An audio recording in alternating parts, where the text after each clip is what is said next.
Si eres creyente y tienes hambre de una verdad más profunda, necesitas hermeneia en tu vida. Vamos a explorar la palabra de Dios juntos. Aquí nos metemos de lleno, versículo por versículo, descubriendo la riqueza de la palabra de Dios con claridad, respeto y pasión. Esto no es solo un podcast más, es una invitación a escuchar de verdad la voz de Dios. Porque predicar no es solo hablar, es revelar la verdad. Acompáñanos en hermeneia y deja que tu fe se transforme. La enseñanza del discurso del Monte de los Olivos se ha debatido mucho y con frecuencia se ha malentendido. Pero a quienes Jesús le dio el discurso y el mensaje no eran eruditos. Eran personas comunes, ordinarias, trabajadores. Habían 4 pescadores, los otros eran agricultores. Quizás el más letrado entre ellos era Mateo, el que bregaba con los números, el recaudador de impuestos. Jesús le está hablando su discurso sobre el fin del tiempo a esta simple y sencilla gente. El propósito de Jesús no fue darle un esquema sobre los eventos finales. No fue de hablarle de en tal año pasará esto, vendrá esto, después esto. No. Jesús habló de manera natural, clara, sin complejidad, sin ansiedad. Entonces, nosotros vamos a respetar las palabras del buen maestro y así mismo las vamos a transmitir a ustedes con claridad y directa como sea posible. En primer lugar, vamos a entender la mentalidad de esos discípulos que están allí reunidos escuchando este discurso de Jesús. A lo largo de la historia, las personas han tenido un fuerte deseo de conocer el futuro. Trae fascinación e intriga. A la gente le fascina leer el horóscopo, ¿verdad? Las cartas astrales. Le gusta interpretar los sueños, jugar los números. Le encanta leer la taza, la borra de café, las líneas de las manos. Yo noto en tu línea que el próximo año el Señor te van a dar un carro. Si viene como un carro corriendo por ahí, por esa línea. Aunque tienes que cuidarte porque por la curva, bueno, por ahí que va el asunto. Le gustan consultar brujos. De paso, uno famoso de ellos fue Walter Mercado, recuerdan, en Primer Impacto. El más famoso de ellos en toda Latinoamérica. Entonces, para entender mejor la pregunta de los discípulos en esta ocasión y por qué Jesús se tomó todo el tiempo necesario para explicar sobre el futuro, nosotros debemos entender la mentalidad de ellos. Como Jesús era Dios encarnado, Él leía las intenciones de los corazones y conocía las necesidades de las personas. Entonces, como el futuro trae gran interés, dije, bueno, vamos a tomar el tiempo y vamos a explicar esto con detalle. En primer lugar, es necesario saber algo, ¿cuál era el pensamiento judío respecto al futuro? ¿Qué esperaban ellos del futuro? Ellos vivían bajo el dominio opresor de los romanos y ellos con ansiedad esperaban la liberación divinamente prometida por parte de un Mesías. Ellos sabían que el ungido del Señor, que era el Mesías o Cristo de ellos, vendría otra vez y establecería un gobierno teniendo a Jerusalén como capital. Un reino de prosperidad, de paz y de seguridad que nunca iba a terminar. Ese era el pensamiento de ellos. Esperaban un Mesías. Para aquellos judíos, ellos no tenían el conocimiento de que el Mesías vendría 2 veces. No. Viene el Mesías a resolver nuestro problema, a hacer lo que tenga que hacer, establecer su reino, punto. Viene el Mesías una primera vez, se va y luego vuelve de nuevo. Esa idea no estaba en el pensamiento de ellos. Vamos al versículo 1 y 2. Jesús había pasado todo el miércoles de la Pascua en el templo dando su última enseñanza pública y pronunciando su último y más extenso juicio sobre los falsos líderes religiosos. Usted conoce Mateo 23, donde ahí Jesús le da fuerte fuertes palabras contra los fariseos. Miren lo que dice el versículo 1 y 2. Jesús salió del templo y cuando ya se iba, se acercaron sus discípulos para mostrarle los edificios del templo. Respondiendo, él le dijo: ¿ven todo esto? De cierto os digo que no quedará aquí piedra sobre piedra que no sea derribada. Los discípulos eran unos campesinos embullados. Usted sabe esa expresión. El campesino, cuando va la primera vez a la ciudad y ve estos edificios imponentes de muchas plantas, de muchos pisos, se impresiona. Y tan pronto llega a su campo, comienza a hablar y decir: wow, si tú supieras lo que yo vi. Bueno, este es el caso de los discípulos. Fíjense que Marcos y Lucas lo dicen de la siguiente manera: Maestro, mira qué piedras y qué edificio. Es decir, estos rurales de Galilea salen y van a Jerusalén y ven este imponente templo. El templo era impresionante en todos los sentidos. De paso, el Talmud babilónico dice que aquel que nunca vio el templo de Herodes nunca vio una construcción magnífica. Era un edificio fuera de serie. Era tan bien construido que algunas de las piedras medían hasta 13 metros. Es decir, una sola piedra, así como desde la puerta hasta aquí, en una sola pieza, y esa piedra la transportaban así, y luego fue enchapada en oro y todas esas cosas. Es decir, era algo impresionante. Los discípulos estaban fascinados con el templo, con los lujos que se ven allí. El Dios encarnado, que ve el futuro, no está emocionado. Él le dice lo siguiente, versículo 2. ¿Ven todo esto? Se lo voy a decir con toda sinceridad. No quedará piedra sobre piedra que no sea derribada. Eso cayó como un balse de agua sobre los discípulos, porque ellos estaban muy contentos y fascinados con esta estructura. Y cuando ellos escucharon estas increíbles palabras, ellos no podían imaginar que ese edificio magnífico, que estaba dedicado para la gloria de Dios, el mismo Dios encarnado le dice a ellos, va a ser destruido. De paso, cuando Jesús terminó en el templo de dar los discursos y de darle su rapapolvo a los fariseos, en el capítulo 23, al final Jesús le dice lo siguiente. Jesús está muy serio, porque Él ve el futuro. ¿Y qué le dijo al final, 23:38? La casa de ustedes quedará desierta. El Dios encarnado, el que creó todo, por cada paso que Él daba, Él miraba el futuro. Mientras los demás se regocijaban y se alegraban, Él sentía tristeza en su corazón. Eso fue exactamente lo que Dios permitió que ocurriera. 40 años más tarde ocurrió la destrucción del templo. Lo que para los discípulos era algo imposible, pasó cuando los romanos saquearon a Jerusalén, la incendiaron, la destruyeron en el año 70 después de Cristo, masacraron a todos los habitantes, prendieron fuego al templo, lo destruyeron, tal como Jesús lo había profetizado.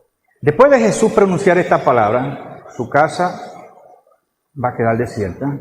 Sale del templo, camina 1,5 kilómetros junto con sus discípulos y se dirige al Monte de los Olivos. Los discípulos quedaron muy intrigados con las palabras de Jesús respecto a que no iba a quedar nada de eso que ustedes están regocijados. No va a quedar piedra sobre piedra. Por eso, en el versículo 3, los discípulos vienen y apartan a Jesús y le dicen, ¿cuándo serán esas cosas? Maestro, ¿cuándo eso va a suceder? ¿Y qué señal habrá de tu venida y del fin del siglo? Los discípulos pensaban que como ya tenían el Mesías, entonces el reino de Dios iba a aparecer ¿qué? Inmediatamente. En el sentido de que podía ser mañana, podía ser dentro de un par de meses, pero Dios vendría tenemos el Mesías asegurado, ya vino, viene el fin del siglo, la destrucción, todo lo que Dios tenga que hacer, establecer su reino, punto. ¿Cuándo serán estas cosas? ¿Cuándo va a ser destruido el templo? Eso es lo que yo tenía en su mente. ¿Cuál será la señal de tu venida? De tu presencia, de tu advenimiento. ¿Cuándo serán las primeras señales? Estamos en la mentalidad de los discípulos. ¿Cuándo serán las primeras señales de tu presencia como rey? Tú eres el Mesías. ¿Cuándo será la señal que nosotros diga, ok, ya sí vamos a tomar el poder? Ellos estaban ciegos porque en los planes de Dios el Mesías tenía que irse para luego volver.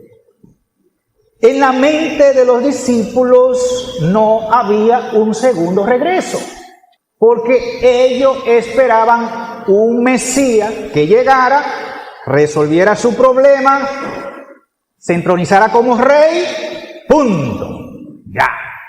Después de la resurrección, los discípulos aún tenían la misma expectativa. En Hechos 1:6, ¿cuál fue la última pregunta que le hicieron a Jesús? Señor, ¿restaurarás el reino a Israel en este tiempo? Todos ellos tenían un pensamiento político. Ustedes recuerdan que ellos se disputaban los puestos. ¿Quién de ellos sería el más grande en el reino terrenal del Señor Jesucristo? Entonces, la última pregunta antes de Jesús ascender fue, ¿tú eres el Mesías? ¿Ya viniste? ¿Cuándo es el reino? ¿Cuál será la señal? Podríamos parafrasear la pregunta de los discípulos. La señal de tu manifestación en tu presencia plena y permanente como Mesías y rey político de nuestra nación. Pensamiento judío, no hay segunda venida. En la mente de los discípulos, la destrucción de Jerusalén, del templo, eran eventos tan catastróficos que debían preceder al fin del mundo. Es decir, destrucción del templo, destrucción de Jerusalén, fin del mundo, vino el Mesías, está aquí, va a poner su reino. Esa era la sucesión de ellos. Pero el Señor le hace ver en el resto del discurso que una cosa no sucedería así como ellos la tenían esquematizada en su mente. Por eso, Él describe una serie de señales que precederían a su regreso. No nos detendremos en ella, porque la mayoría de los que predican Mateo 24 se detienen en ella. Hablan de las guerras, hablan de los terremotos, ¿verdad? De los falsos cristos, de los falsos profetas, del aumento de la maldad, de la predicación del evangelio en todo el mundo.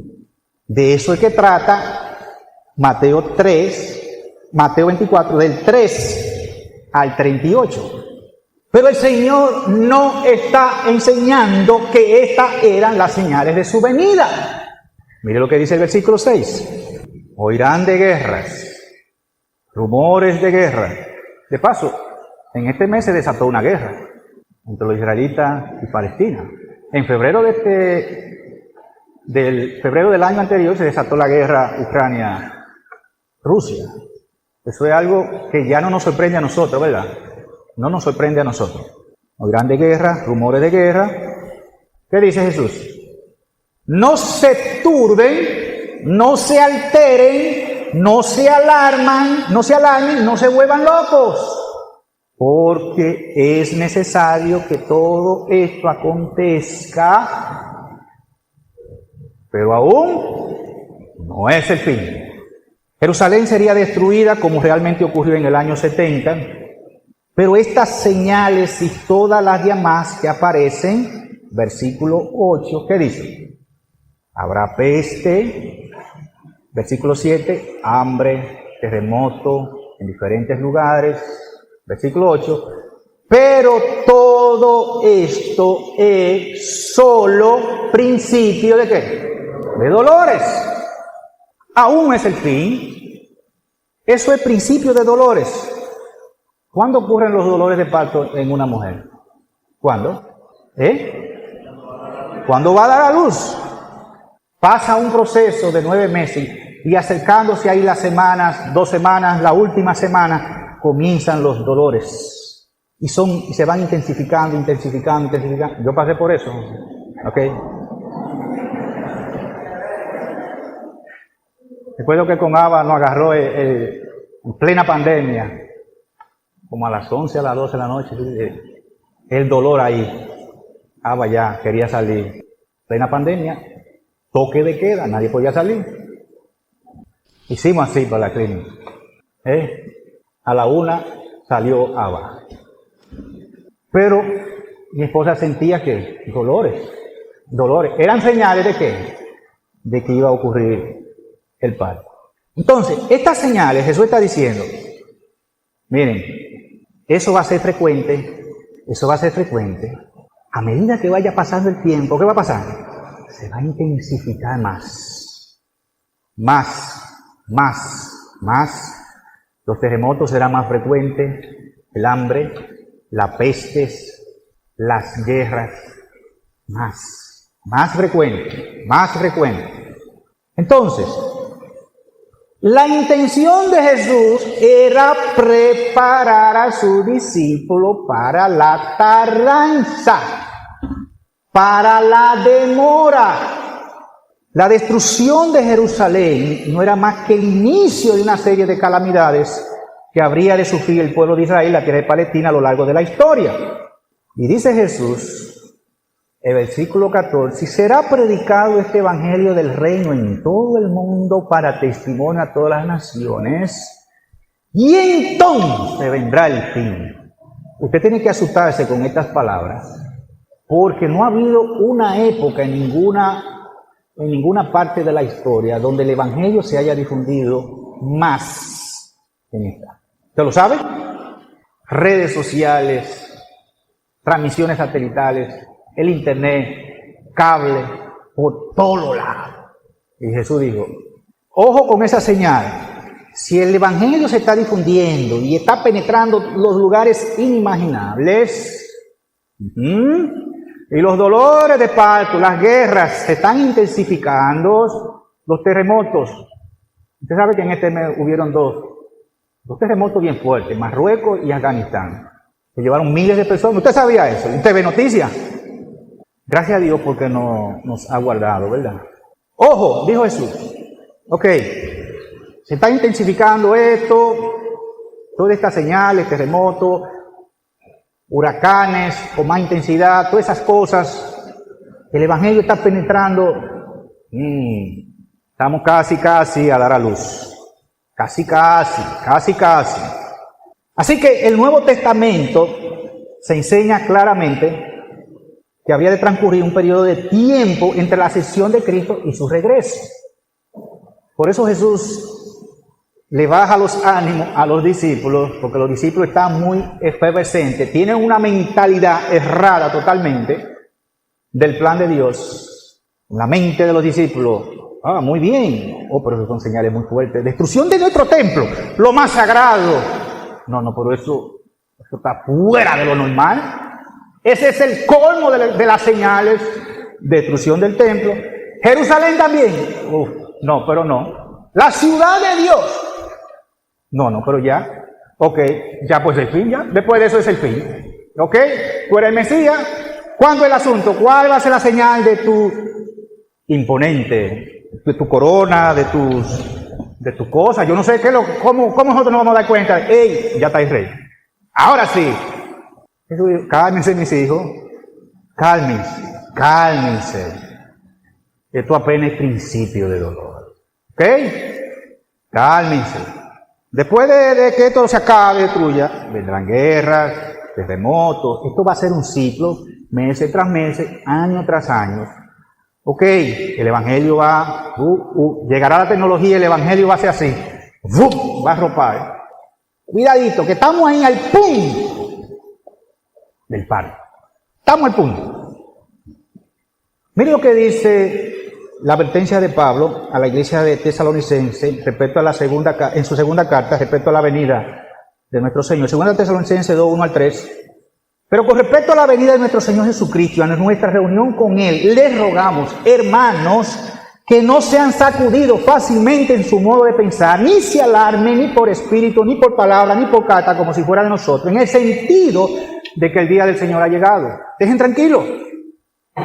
Dice Pablo, no se alarmen, sigan las señales, tranquilo, no se alarmen, que nadie los engañe de ninguna manera, porque vendrá sin que primero venga la apostasía, abandono, incredulidad y negación del Evangelio, y sea revelado ¿qué? El hombre de pecado, el anticristo, el hijo de perdición. ¿Qué pasa, mis hijos? Dejen tranquilo. Falta una gran apostasía y falta el anticristo, el hombre que se va a querer ser como Dios. Entonces los apóstoles no tenían idea de cuánto podía durar esta dilación, pero sí sabían que algunas cosas debían ocurrir primero, y por eso Pablo le dijo, ¿y por qué ustedes se están alarmando? Primero falta la apostasía y falta la manifestación del hombre de pecado antes de que él venga. Tranquilo, no se alarmen.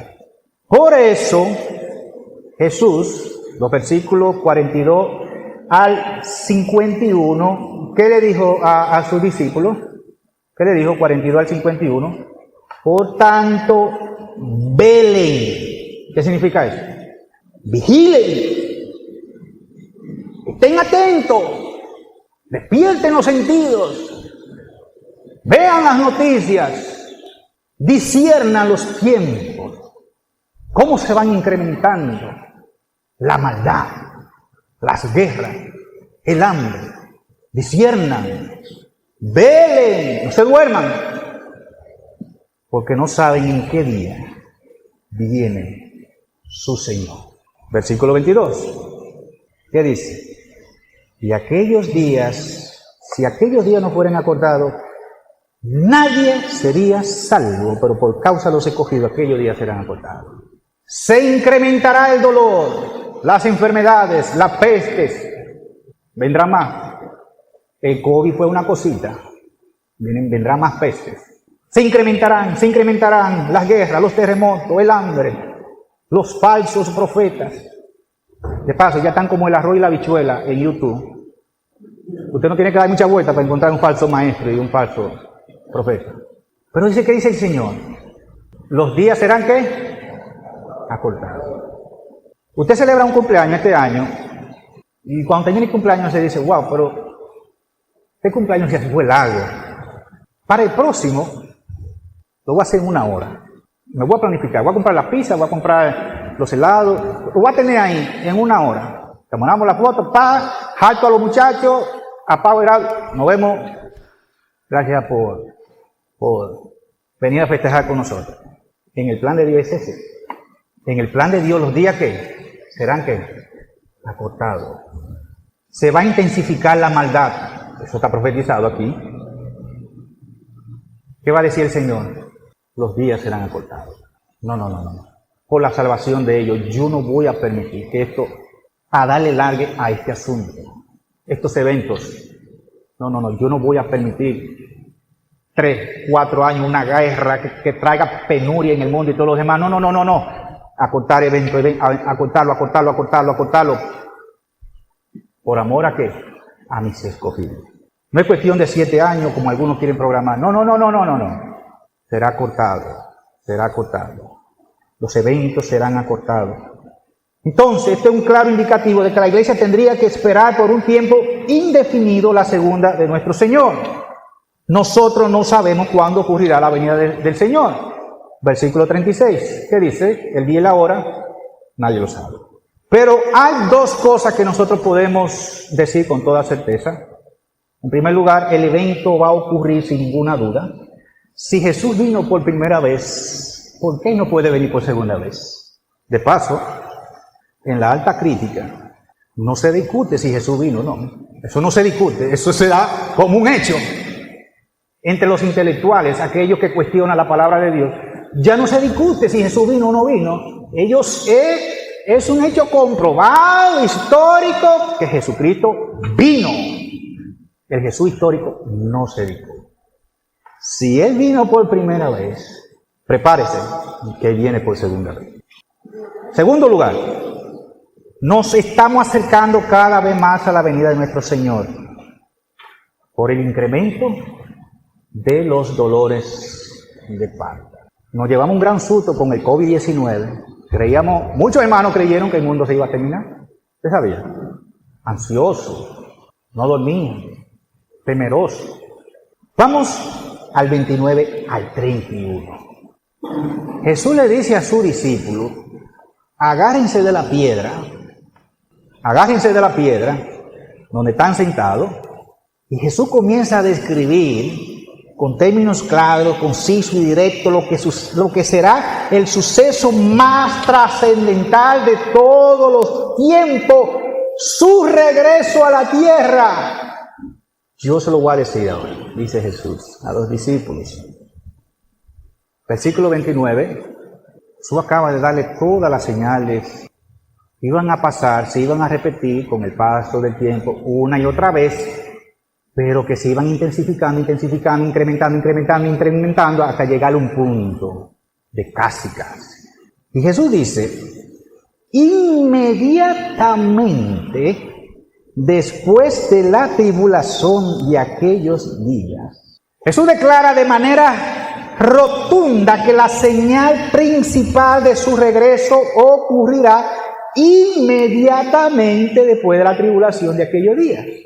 El tema de la tribulación es un tema complejo que ha sido debatido por los cristianos durante siglos. Uno encasillan a 7 años, ¿verdad? En 7 años va a pasar esto. Aunque si seguimos, vamos a seguir el discurso de Cristo. Cristo le está hablando a agricultores, le está hablando a pescadores. Entonces nosotros vamos a imaginarnos que estamos delante del Señor Jesús. Señor, explícanos sobre tu regreso.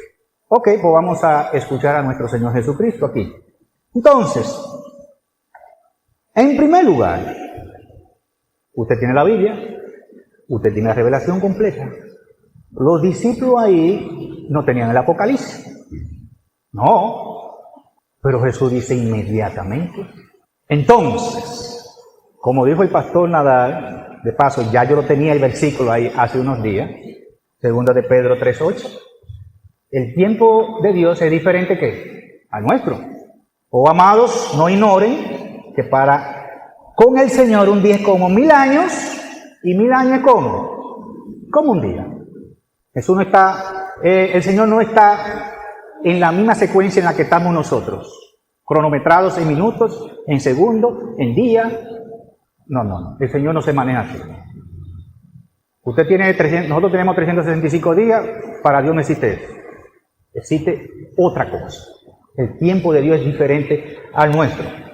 ¿Está hablando Dios? ¿Está hablando en el tiempo nuestro? No. Inmediatamente después de aquella tribulación, la Biblia en Apocalipsis describe escenas apocalípticas justo antes de la segunda venida, como un periodo de gran dificultades y sufrimiento. Usted lo ha leído. Apocalipsis 13 le habla de 2 bestias que van a tener adoración a nivel mundial, una que sube del mar y otra de la tierra. ¿Eso viene? Yo no le voy a dar detalles, yo le voy a decir lo que está revelado ahí. Apocalipsis 15 al 16 se describe que el derramamiento de la ira de Dios en plaga, la plaga de la úlcera y las llagas, primera plaga. Segunda plaga sobre el mar, la sangre que mata a las criaturas marinas. Tercera plaga sobre los ríos de sangre. La cuarta plaga sobre el sol. Se va a dar un calentón el sol tan fuerte que va a quemar a los hombres. Esa es la plaga cuarta. La quinta sobre el trono de la bestia y sus dominios son destruidos. La sexta sobre el gran río Éufrates que fue secado y volvió camino para los ejércitos del oriente. La séptima, ya a modo de terminación, pronuncia, es suficiente. Hecho está. En el aire relámpagos, estruendo, trueno, terremotos como nunca antes. La gran ciudad se va a dividir en 3 partes. La gran Babilonia, toda isla va a desaparecer. Las montañas se deshicieron, granizo enorme cayeron sobre los hombres. Inmediatamente, dice Jesús, después del cumplimiento de lo pronosticado en Apocalipsis, después de esas grandes tribulaciones, de esas plagas, de esos indescriptibles sufrimientos de los hombres que van a querer desear que la muerte, está en Apocalipsis, y angustia, depresión, que se irá intensificando a medida que se acerca la venida de nuestro Señor. Daniel ya lo describió, Daniel 12:1. En aquel tiempo se levantará Miguel, el gran príncipe, que vela sobre los hijos de su pueblo. Será un tiempo de angustia cual nunca hubo desde que existen las naciones hasta entonces. Y en ese tiempo tu pueblo será ¿qué? Liberado. ¿Cómo va a ser librado si está raptado en el cielo? Ya dejemos eso ahí. 24:9. Jesús dice: entonces los entregarán ¿a qué? A tribulación y los matarán. Pero no está raptada la iglesia, pero aquí no hay nadie. ¿Cómo así? Pero Jesús dice: sí, lo van a matar. Serán odiados de todas las naciones por causa de mi nombre. ¿Cuál fue el aliento de Jesús ante todo esto espantoso? ¿Qué dijo Jesús? Versículo 13. ¿Qué dice? Pero el que persevere hasta el fin, ese será salvo. El que aguante con el poder de Dios y su fortaleza, ese será salvo. Hasta el final, No, que a mí no me va a tocar, que el Señor me va a raptar, que me va a llevar antes. No, dice Jesús que tú vas a estar aquí hasta el final. Y hasta el final. El que persevera hasta el final. Apocalipsis 3:10. Porque has guardado la palabra de mi perseverancia. Óyeme, vino el COVID, la guerra, qué sé yo qué, te subieron los precios, todo. Venga, no importa. Seguimos firmes en los caminos del Señor, aguantando, estamos aquí. Más de la mitad de la iglesia se fue en el COVID, ¿ustedes sabían? No aquí, no de esta, no. Los hermanos aprovecharon. Esta es la oportunidad. No tengo que ir a la iglesia a congregarme ya. Yo estaba esperando, ya. Hasta el día de hoy. Apocalipsis 3:10, porque has guardado la palabra de mi perseverancia, yo también te guardaré de la hora de la prueba, esa hora que está por venir sobre el mundo, para poner a prueba a los que habitan sobre la tierra. Yo te voy a guardar, yo te voy a proteger. Apocalipsis 14:12. Aquí está la perseverancia de los santos, los que guardan los mandamientos de Dios y tienen la fe de Jesús. En eso consiste la perseverancia. Tener la moneda completa. Fe y obediencia. Inmediatamente, dice Jesús, después de la destrucción del templo de Jerusalén, después de la demora por los siglos de los siglos, después del cumplimiento del calendario apocalíptico, plagas, anticristo, persecución, terremotos, desastres naturales, el sol calentándose, inmediatamente Jesús comienza a describir el escenario de su aparición. No son las guerras, no son los terremotos, no es el hambre, ni es el COVID. La señal, la mamá de las señales, dice Jesús, será el sacudión de los cuerpos celestes. Usted no ha visto eso. Nadie ha visto eso. Eso nunca ha ocurrido. Porque si ocurriera, ay. Lucas lo describe de esta manera, 21, 25 al 26. Habrá señal en el sol, en la luna y en las estrellas y sobre la tierra. Angustia entre las naciones, perpleja a causa del rugido del mar y de las olas. Hay un desequilibrio universal. Le voy a decir por qué. Desfalleciendo. Mi hermano, ahí se le va a aflojar la rodilla al valiente. Usted ve todos esos ateitos que están negando a Dios con su pechito y que yo no creo en Dios y toda tubería. Miren, la rodilla ahí, miren mis hermanos, se le va a aflojar a usted. Se le va a aflojar. Desfalleciendo los hombres por el temor y la expectación de las cosas que vendrán sobre el mundo. Subraye lo que dice Lucas ahora. Porque las potencias de los cielos serán sacudidas. Usted no ha visto eso. Son señales exclusivas, únicas, que señalan el inminente regreso de nuestro Señor Jesucristo. No viene cualquiera. Viene el Rey de Reyes, Apocalipsis lo describe, el Rey de Reyes y Señor de Señores. No viene el siervo, no viene el corderito, viene Jesucristo con todo su esplendor. Si viene el Rey de Reyes, el Creador, el Sustentador, el Creador del universo, viene con toda la gloria para acá, para la tierra, para que se sienta su presencia. El sacudión de las potencias de los cielos, de los cuerpos celestes. Usted sabe que la luna mantiene un curso. El sol mantiene un curso. Cuidado. Si el sol hace así, por lo menos vamos a darle 10 centímetros, el sol hace así, mire, hay problema aquí.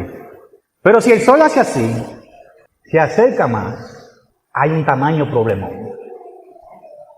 Imagínense ahora al sol, a la luna y las estrellas sacudiéndose, fuera de sus órbitas. Rugido del mar. Jesús le dijo, ahí lo dice, angustia entre las naciones, perpleja a causa del rugido del mar. La luna está siendo sacudida, lo que mantiene las olas del mar, el mar tranquilo, ¿qué es? ¿Qué es? La luna, allí. Y los hombres están vueltos locos porque el mar está así, vea. Está por todos lados, revolteado. No tiene equilibrio. El orden ha sido desatado, el desorden, el Señor cortó las leyes que él rigen, porque viene el Rey de Reyes. Ningún huracán, tornado, maremoto, terremoto, erupción volcánica, combinación de desastres naturales en la historia, nada hay que se acerque a lo que va a ocurrir ese día. Nada, no ha ocurrido eso. Eso no ha ocurrido. No hay un desastre natural en la historia que se compare con el apagón y el sacudión del universo. No hay, no existe. Entonces, el diluvio que destruyó la tierra, eso fue una vainita, eso fue una cosita. 40 días lloviendo, inundado, wow, todo muerto ya. Eso fue un asunto local aquí. Acabar con todo ustedes, la maldad. Yo no tengo que hacer muchas cosas. Que llueva, va, se acabó. No, espérate. Viene el Rey de Reyes y Señor de Señores. Vamos a sacudir el planeta. Las potencias de los cielos serán conmovidas. Los planetas, las estrellas se van a desplazar de manera imprecedible. El sol que hace así, ¡wow! Y se va para arriba y luego viene para abajo, ¡wow! Se acerca más el sol, ¡wow! Y por eso describe el Apocalipsis una plaga donde los hombres sienten que se están quemando. Todo será un desastre. El mundo físico como lo conocemos será un completo desorden. Isaías 13, 6 al 12, miren cómo lo describe ese día, de una manera terrorífica y devastadora. Giman, porque cerca está el día del Señor, vendrá como destrucción del Todopoderoso. Todas las manos se debilitarán, el corazón de todo hombre desfallecerá, muerto de miedo. Todos se aterrarán, dolores, angustias se apoderarán de ellos, como mujer de parto se retorcerán. Se mirarán el uno al otro con asombro, rostro en llamas serán sus rostros. Miren, sigue hablando el profeta, el día del Señor viene, cruel, con furia y ardiente ira, para convertir en desolación la tierra y exterminar de ella sus pecadores. Pues las estrellas del cielo, sus constelaciones, se apagarán. Se oscurecerá el sol al salir, la luna no irradiará su luz. Castigaré al mundo por su maldad y a los impíos por su iniquidad. También pondré fin a la arrogancia de los soberbios y abatiré el orgullo de los despiadados. Es la descripción de Isaías. Eso es lo que Jesús está hablando en su discurso. Inmediatamente después de la tribulación de aquellos días, el sol se oscurecerá, la luna no dará su resplandor, las estrellas caerán del cielo y las potencias de los cielos serán sacudidas. Isaías 34, 1 al 5. Miren cómo lo describe aquí Isaías. Acérquense naciones para oír y escuchen pueblo. Oiga la tierra y cuanto hay en ella, el mundo y todo lo que de él brota. Porque el enojo del Señor es contra todas las naciones y su furor contra todos sus ejércitos. La has destruido por completo, la has entregado a la matanza. Sus muertos serán arrojados, sus cadáveres subirá el hedor, y las montañas serán empapadas con su sangre. Todo el ejército de los cielos se consumirá. y los cielos se enrollarán como un pergamino. ¿Qué significa eso? Usted abre un rollo, mientras usted lo tenga así, está bien, ¿verdad?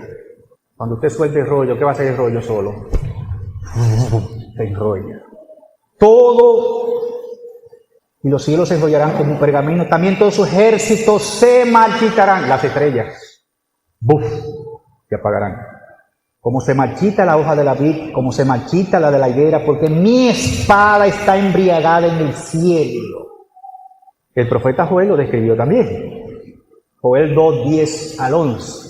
Ante ellos tiemblan la tierra, se estremecen, se sacuden los cielos, el sol y la luna se oscurecen y las estrellas pierden su resplandor.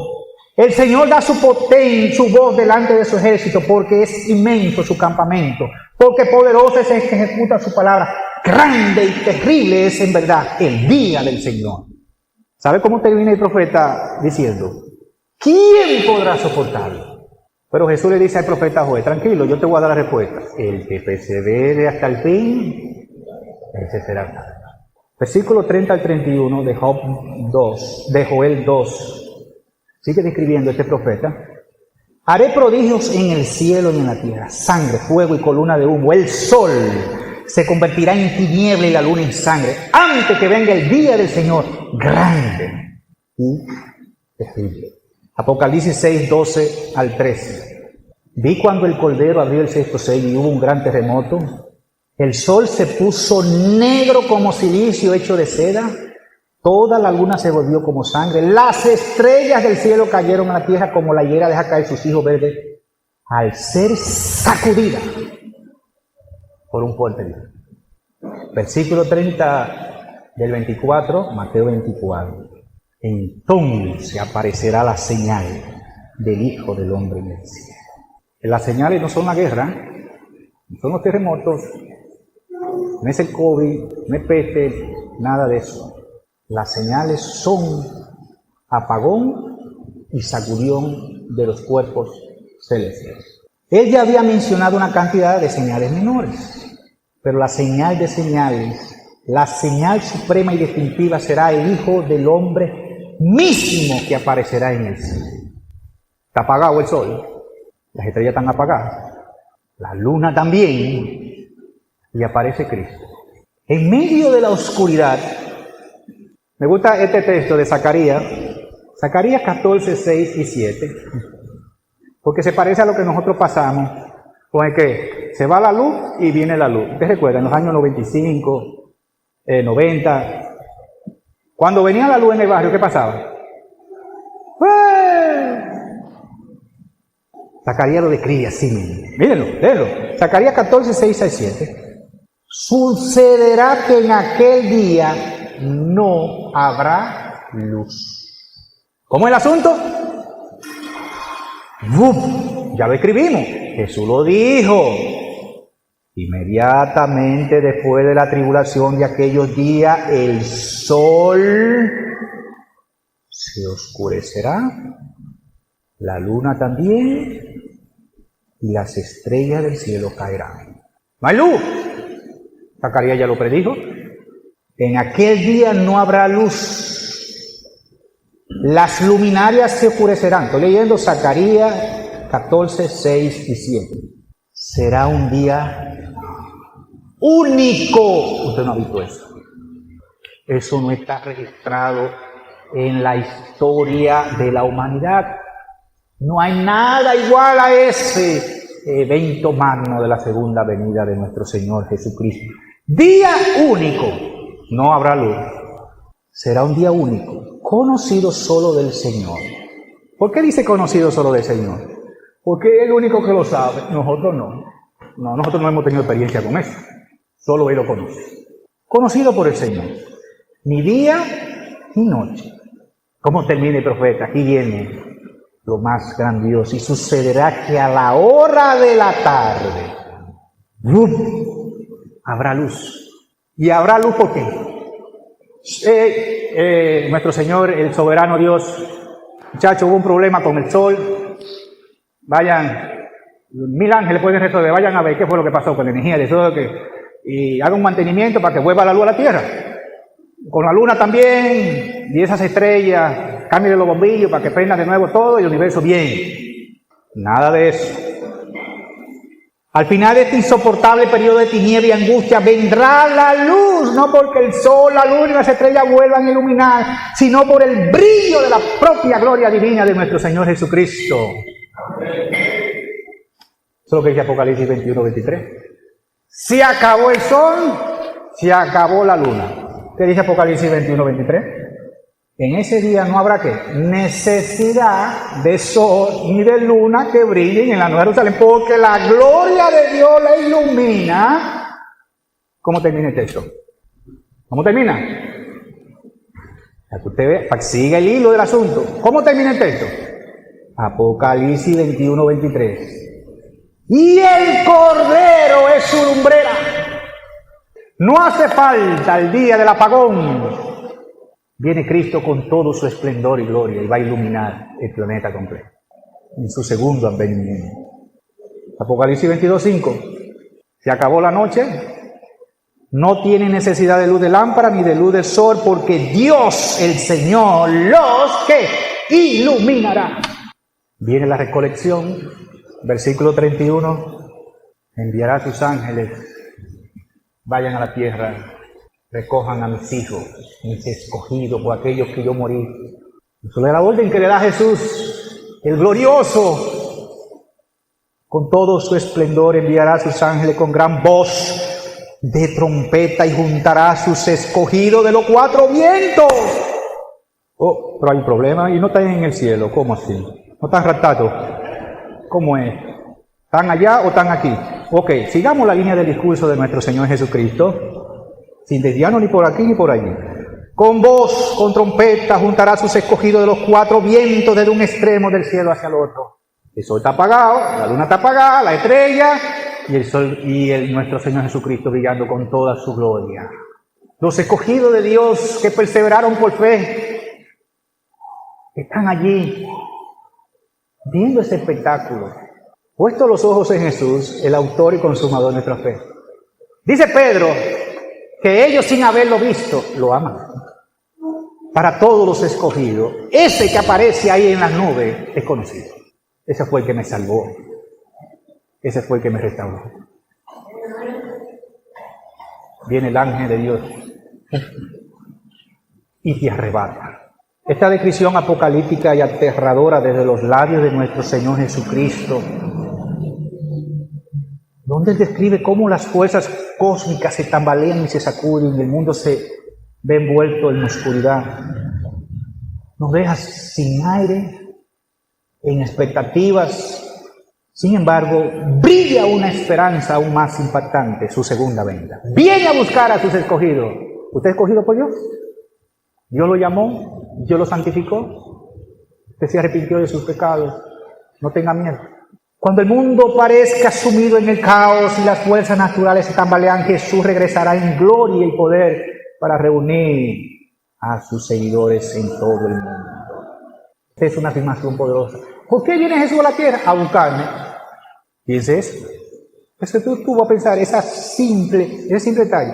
¿Por qué viene Jesús con todo este aparataje, con toda esta cosa, a buscar a sus escogidos? ¡Wow! Mire, si eso no lo humilla a usted y doblega su orgullo, Señor, ¿quién soy yo, Señor? ¿Quién soy yo para que tú vengas? Tome tu tiempo de venir a buscarme. ¿Quién soy yo? ¿Quién soy yo? La segunda venida de Cristo es la esperanza de la iglesia, es la garantía de nuestra salvación, de la consumación, es la glorificación, es el punto final de Dios para sus escogidos. Es una llamada a la perseverancia en la fe.